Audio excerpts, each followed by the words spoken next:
Ibu Bapak sekalian, berjumpa lagi. Kita lanjutkan ya, terkait tentang pembahasan pengolahan biologi anaerobik. Mari kita masuk ke tahapan desain. Saya berharap tahapan-tahapan desain yang saya simplifikasi ini bisa membantu Ibu Bapak untuk mendesain pengolahan anaerobik di tempat Ibu Bapak sekalian. Ada beberapa persamaan yang mari kita kenali bersama. Ada notasi-notasi yang mungkin unik, aneh, jangan takut. Itu nanti akan ada panduan-panduan di bagian belakang untuk Ibu Bapak memilih nilai-nilai yang tepat. Nah, tahapan desain yang pertama adalah SRT. Kita mengenal SRT di pengolahan aerobik, yaitu sludge retention time atau lamanya sludge di dalam tangki, dalam hal ini di bak anaerobik kita. Apabila kita melihat persamaan yang ada di layar Ibu Bapak sekalian, SRT tergantung dari S. Ibu Bapak ketika kita berjumpa dengan notasi S, mari kita selalu ingat bahwa S itu berbicara substrat, atau tidak lain tidak bukan adalah konsentrasi senyawa organik. Ada S0, ada S.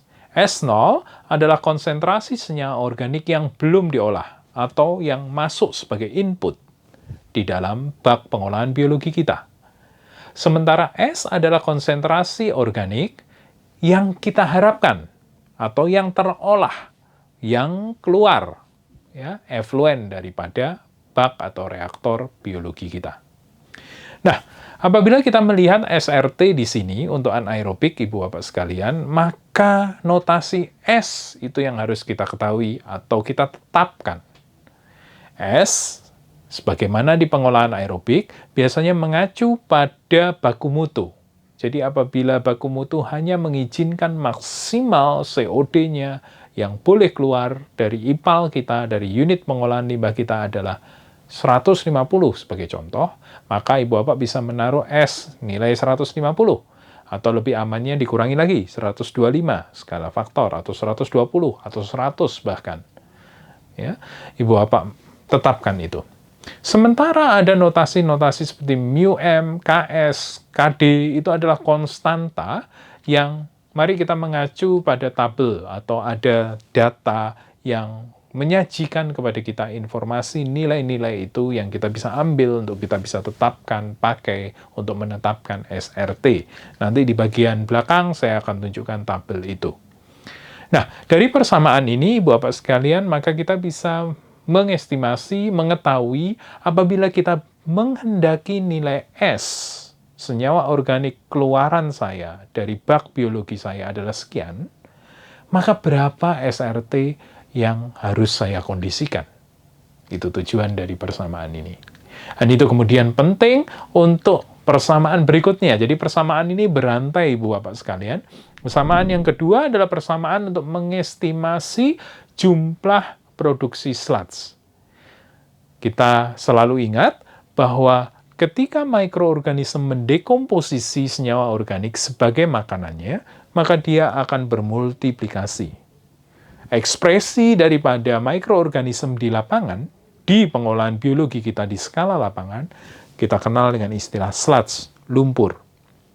Ya, Ibu Bapak sekalian, proses perhitungan lumpur atau estimasi untuk mengetahui berapa banyak lumpur dari pengolahan anaerobik bisa menggunakan persamaan ini, yaitu bahwa Px dalam TSS itu Q dikalikan Y dikalikan S0 minus S.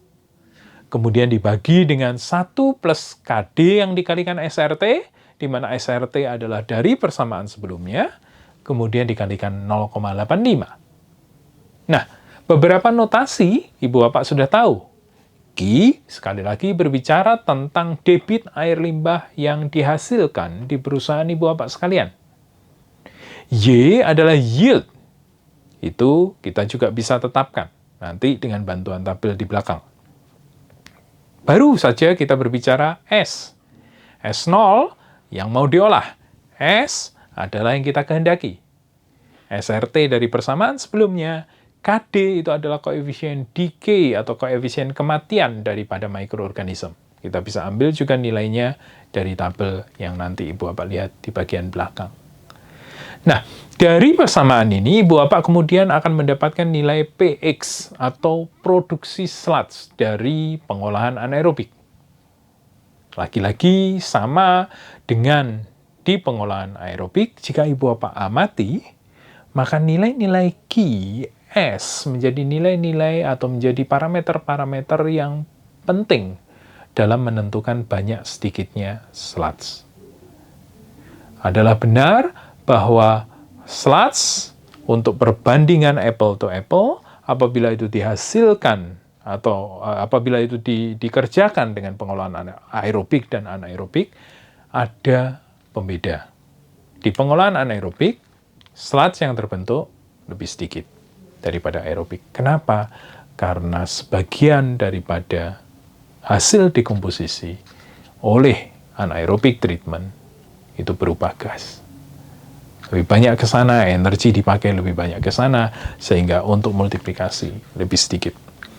Ibu Bapak, dari persamaan ini, jumlah produksi sludge bisa kita dapatkan, dan kemudian kita pakai untuk, ini yang penting, menghitung volume reaktor yang kita butuhkan.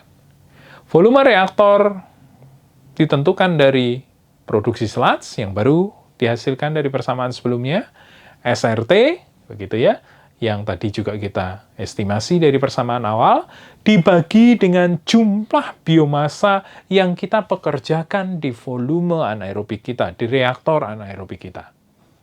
Nah, Ibu Bapak, biomasa itu juga ditetapkan.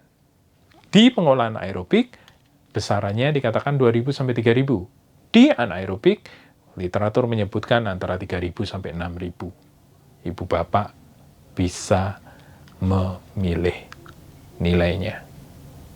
Ya. Dari sana, Ibu Bapak sekalian, volume daripada reaktor anaerobik bisa kita tetapkan. Ibu Bapak bisa mendesain reaktor anaerobik untuk keperluan di perusahaan Ibu Bapak sekalian. Nah, dari volume, ketika kita tahu, kita bisa menghitung waktu detensi. Waktu detensi itu lamanya, waktu detensi hidrolik, mohon maaf, itu adalah lamanya air limbah di dalam tangki anaerobik kita. Volume daripada reaktor dibagi dengan debit daripada air limbah yang kita hasilkan. Itu kemudian memberi informasi kepada kita tentang waktu detensi hidrolik. Ini adalah tabel yang tadi notasi atau beberapa parameternya banyak dipakai. Sebagai contoh, solid yield. Solid yield itu dipakai di mana? Di sini, waktu kita menghitung jumlah produksi sludge. Ibu Bapak bisa lihat di sana ketika kita berbicara solid yield, apabila kita menghendaki fermentasi saja atau sampai pada proses akhir metanogenesis, gitu ya, atau kombinasi di antara keduanya, maka range nilainya ada di kolom ketiga. Kemudian typical itu adalah yang banyak kali dipakai, angka yang banyak kali dipakai. Ibu Bapak bisa mengambil nilai itu. Kemudian di row atau baris kedua itu adalah decay coefficient atau KD, itu dipakai di sini, perhitungan lumpur juga di bagian bawah itu. Lagi-lagi Ibu Bapak bisa lihat nilainya, ya, dan ada typical atau nilai yang dianjurkan, ada range. Kemudian ada μm, yaitu maximum specific growth rate daripada mikroorganisme. μm dipakai di mana? Ketika kita menetapkan SRT, itu dia. Ya. Dan dia sangat berkorelasi dengan fungsi daripada temperatur. Ibu Bapak bisa pilih, kalau di Indonesia mungkin tidak 25 ya, 30, tapi kalau sudah steady state, sudah stabil, volume di reaktor bisa meningkat terus karena aktivitas mikroorganisme. Kemudian bisa lebih hangat di antara 30-35, mungkin kita pakai di 30 derajat Celcius. Ini half velocity constant, KS, juga sangat berpengaruh dengan fungsi suhu. Ini dipakai di SRT, itu dia. Nilai KS-nya Ibu Bapak bisa ambil dari sana. Dan yang terakhir Ibu Bapak adalah methane production. Ya, methane production itu di suhu berapa, maka kita bisa melihatnya. Ini nanti kita akan hitung. Ini saya rasa kita langsung saja ke berikutnya. Ini dia, ya. Nah, Ibu Bapak sekalian, gas metana adalah sebetulnya produk idaman dari anaerobik ini. Produk idaman karena ya dia berguna, dia bisa kita manfaatkan sebagai sumber energi. Sebaliknya, sebetulnya apabila dia dibiarkan lepas, Ibu Bapak sekalian, gas metana ini merusak lingkungan. Dia menyebabkan climate change, dia menyebabkan pemanasan global, climate change, perubahan climate di bumi ini, ya, karena dia adalah salah satu gas yang termasuk dalam gas rumah kaca yang menyebabkan terjadinya fenomena itu. Nah, Ibu Bapak akan baik kalau kita bisa memanfaatkan. Nah, kita bisa mengestimasi atau menghitung produksi gas metana. Pembentukan gas metana itu sangat bergantung kepada konversi COD. Jadi, COD yang adalah senyawa organik, Ibu Bapak sekalian, itu adalah bahan baku untuk pembentukan metana. Jadi, secara ideal, apabila yang namanya COD ter-remove, itu banyak, kita bisa berharap metana yang terbentuk itu juga semakin banyak. Konversi COD ke metan dalam kondisi standar, kondisi standar ini di 0 derajat Celcius dan tekanan 1 atm, itu adalah bahwa setiap 1 gram COD yang berhasil dikonversi secara sempurna, itu menghasilkan 0,3 liter gas metana. Nah, bagaimana pada kondisi non-standar? Kita bisa melakukan pendekatan seperti ini, yaitu menggunakan persamaan PV/nRT, di mana kalau V adalah yang kita kehendaki, maka tinggal menggeser menjadi V sama dengan nRT dibagi P. Nah, masing-masing itu memiliki keterangan di bawahnya. N adalah mol daripada gas, dalam hal ini adalah mol metana. Kemudian R adalah konstanta universal gas, nilainya tertentu. Kemudian T adalah temperatur, tapi temperatur di sini bukan dalam Celsius, tetapi dalam Kelvin. Jadi Ibu Bapak harus mengkonversinya terlebih dahulu apabila kita punya dalam satuan Celsius. Kemudian P adalah tekanan absolutnya berapa yang berkesesuaian dengan kondisi di lapangan kita. Nah, ini adalah contoh menghitung produksi gas metana, Ibu Bapak sekalian. Jadi, misal kita bekerja pada temperatur 35 derajat Celcius, volume gas yang dihasilkan per mol metana itu menggunakan persamaan seperti itu. Jadi, 1 molnya per mol masuk, konstanta nilainya tetap, kemudian Celsius diubah menjadi Kelvin dengan konversi yang sederhana, pada tekanan standar 1 atm, maka hasilnya adalah volume gas metana yang kita hasilkan per mol metana adalah 25,29 liter.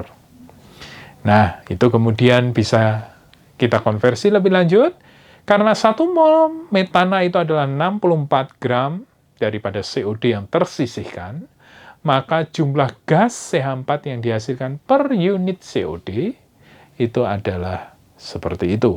Atau dengan kata lain, pada temperatur 35 derajat Celcius ini tadi, Ibu Bapak, kita berharap setiap 1 gram COD yang berhasil dikonversi oleh pengolahan biologi anaerobik menghasilkan 0,4 liter metana.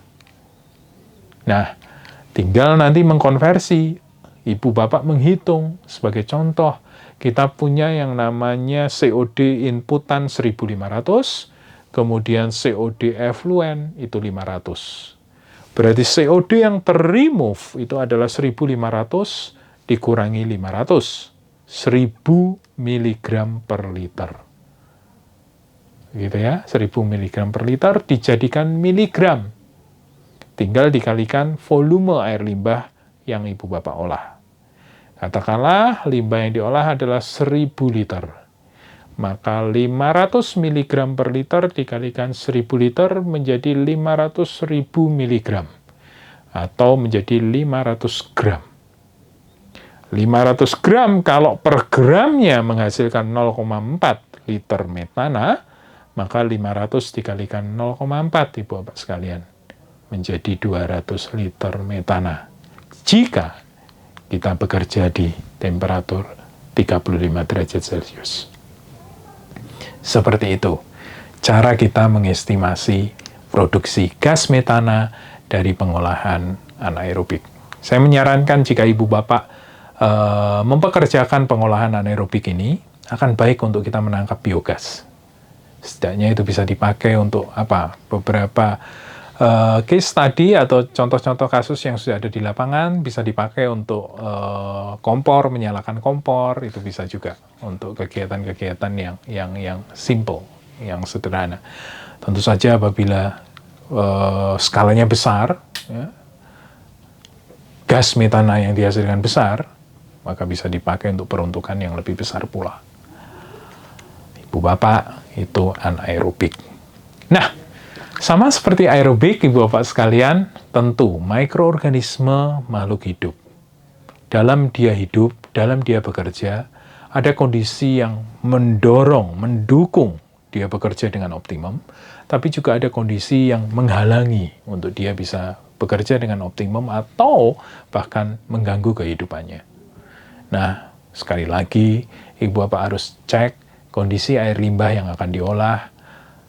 Kita tidak hanya bisa ngomong, oh senyawa organiknya tinggi pak, COD-nya 3000, maka oke, saya pakai anaerobik. Itu bagus, tapi kita perlu checking lebih lanjut. Apakah air limbah kita, ibu bapak sekalian, satu, bagaimana dengan kondisi pH-nya? Apakah ada logamnya? Solvent, apakah ada di sana organik solvent atau pelarut organik? Ya. Garam dan amonia, ini juga ya, untuk anaerobik sangat sensitif terhadap amonia yang berlebih, NH3. Bagaimana kalau itu semua ada, atau salah satu dari itu ada? pH limbah saya 4, Pak. Berarti kita perlu pengolahan antara. Ada pH adjustment, atau pengaturan pH terlebih dahulu, sebelum kemudian mengumpankan itu ke pengolahan biologi. Ibu bapak, pengolahan itu adalah serangkaian dari unit-unit yang berkesesuaian. Kita seperti main puzzle. Ini taruh mana? Ini taruh mana? Ini taruh mana? Ini taruh mana? Agar kemudian dari rangkaian pengolahan itu, air limbah yang buruk dalam tanda kutip karena kontaminannya banyak di dalamnya, kemudian bisa kita turunkan di akhir, memenuhi baku mutu, sebelum kemudian kita bisa buang ke saluran pembuangan. Nah, itu ibu bapak sekalian tentang anaerobik.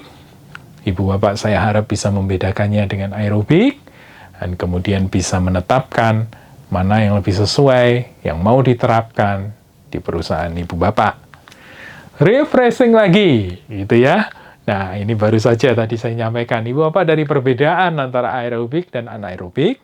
Coba ibu bapak lihat, mana yang lebih cocok untuk diterapkan di perusahaan ibu bapak sekalian.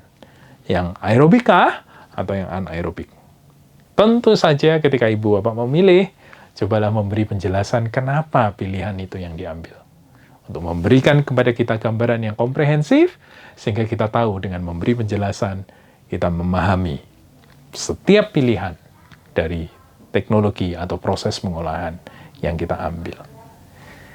Ibu bapak bisa post di platform, dan tentu kita akan diskusi di sana juga, sehingga kita bisa memberikan kepada ibu bapak masukan-masukan berdasarkan hasil refreshing yang ibu bapak sudah lakukan. Sukses selalu untuk ibu bapak sekalian. Terima kasih dan sampai jumpa lagi.